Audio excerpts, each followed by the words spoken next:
Okay, here with Nelly Korda, current world number 2 on the Rolex rankings, coming again to play at the Hilton Grand Vacations Tournaments of Champions. We got a lot of media here today, so I'll just kick it off by asking how you're feeling and how ready you are, excited you are to play in this tournament.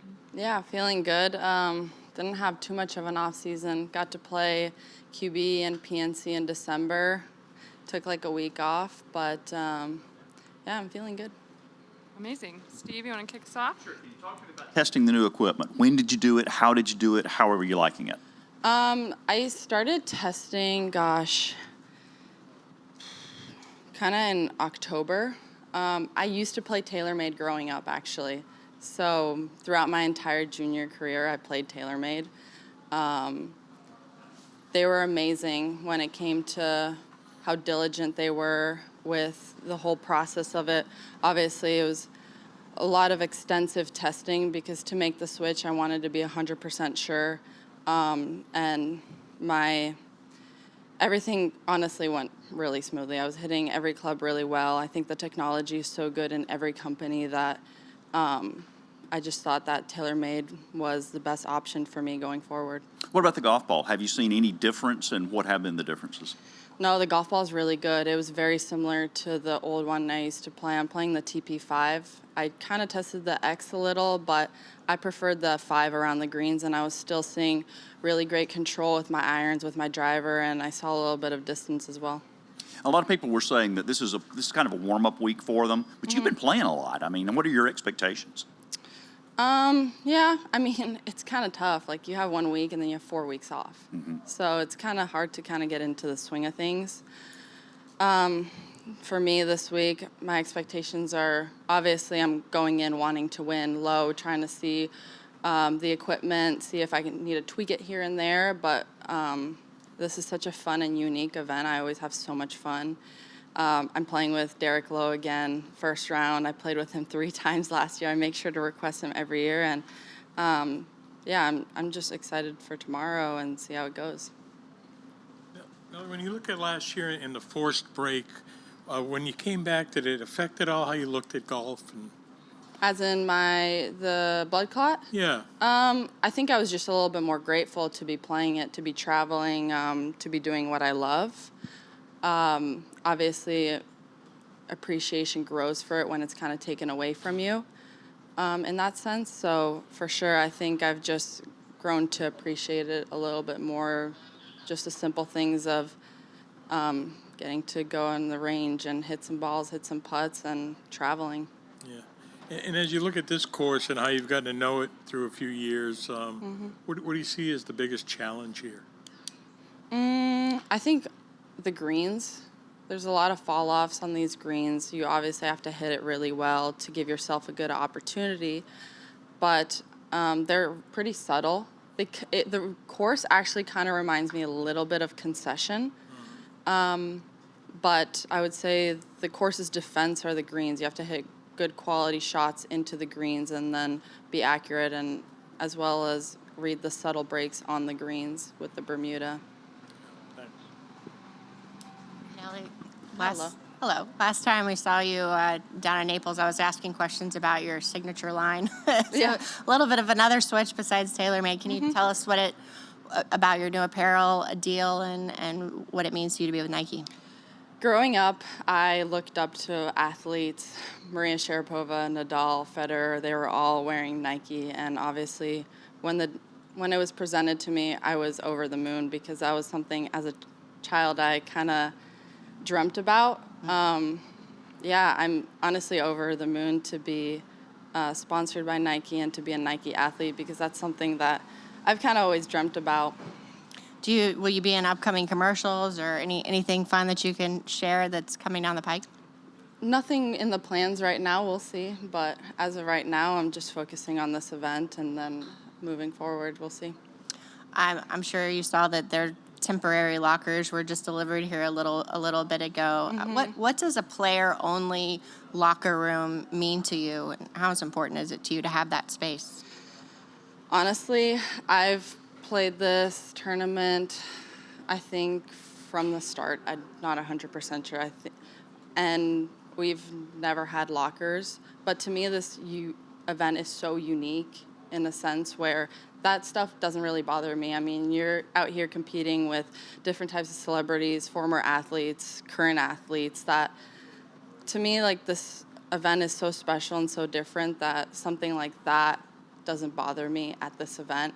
Obviously, if it would be at a regular LPGA event, it would bother me, but at this event, I think there's so many different cool, unique stories that, as I said, I didn't even think twice about it. As long as I have a gym to warm up in, a range, I'm very happy. Do you think that much about player-only spaces where you feel secure Not this week. in No. general?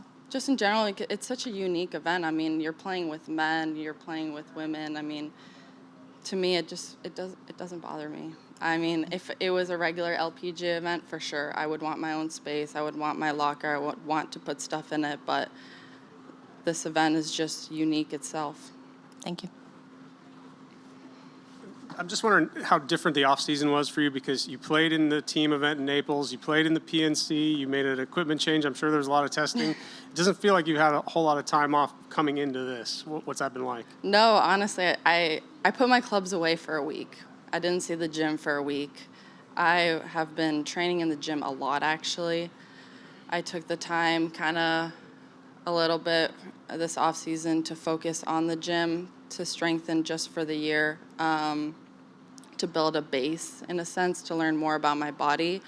So in a sense, yeah, I have not had much of an off season.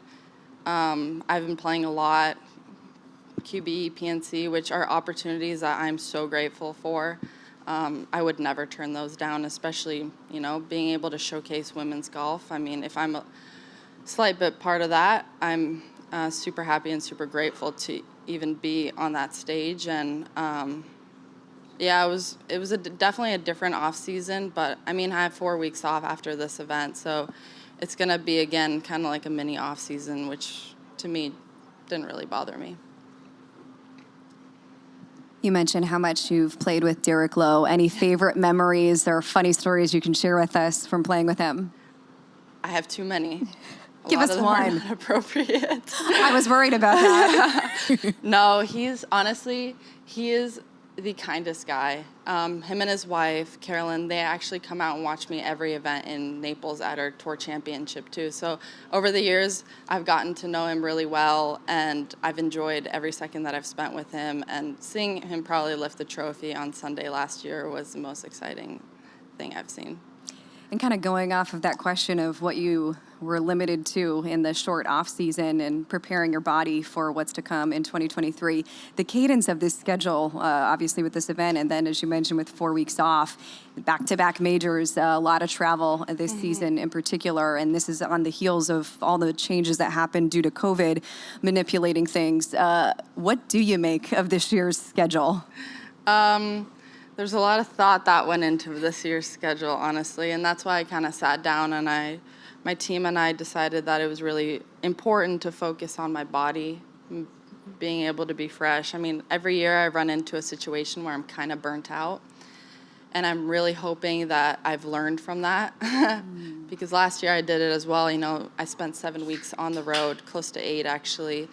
I wasn't playing all 8, but just not being at home and being able to unpack my suitcase and put new clothes in there, that to me is like, it's not a reset to me. Like, going home is a reset. Mm-hmm. So making sure that I'm kind of being able to reset is going to be super important. Obviously, the schedule's kind of tough. I don't tend to like to play 4 events in a row, but I think I'm going to have to this year. And obviously, it's Solheim Cup year, 2 majors on completely different coasts of the U.S. It's going to be tough. For sure. I think a lot of girls are probably going to focus on kind of being fresh for the entire season, because at the end of the day, when you're traveling so much, it burns you out. And final question for me. Recently, you and I were talking about the evolution of your putting grip and style. Mm-hmm. I'm curious, with all the new clubs you have in your bag, including a putter, can you explain some of the subtleties that you've changed over time? I'm still sticking to the left-hand low. The only thing I've kind of dabbled with is the index finger down the shaft. I feel like it's definitely a little bit more stable going through the ball, but I'm still using the same putter. So. Changes from when you first got out on tour. I Oh, know okay, that's when we yes, were yes. taught. Yeah, sorry, I should have Conventional, specified. yeah. I went through conventional, and I just think it's, for me personally, I'm a little bit more accurate with the left hand low. Thank you. I see we have some people on the chat. If any of you guys have a question, you can raise your hand and let me know, and I can unmute you. So while we wait for that, I do have one for you. Nelly, this is the first event on tour since the passing of Kathy Whitworth. I wanted to know what your thoughts on her passing and her legacy are. So I played in the Kathy Whitworth Invitational as a junior. I loved Kathy. I definitely held her really close to my heart every single time I saw her. I mean, we exchanged emails back and forth a couple of times, and I was super sad to hear of her passing. She left an incredible legacy behind. Hopefully it continues to grow, and girls that enter the game of golf continue to learn about her. But yeah, it was definitely tough to see. Right. Anyone? Go ahead. You had a lot of high praise for your swing in those late season events you played. Got to play with the Spieths. I mean, Yeah.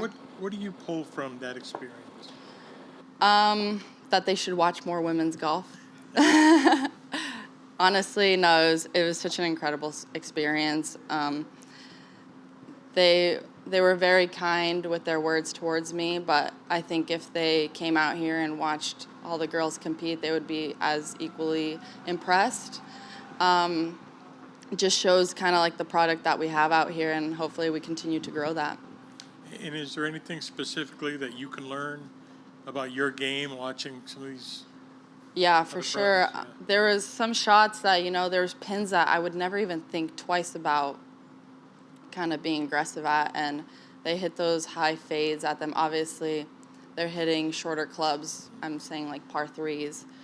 They're hitting shorter clubs ins, but it was incredible to see the compression that they get even, and the kind of shots that they pick, their course management, and how I would take a putt 20 feet left and be safe, and they're going straight at it, hitting a high fade and hitting it to 5 feet and giving themselves a really good birdie opportunity. I think that's kind of mainly what I saw.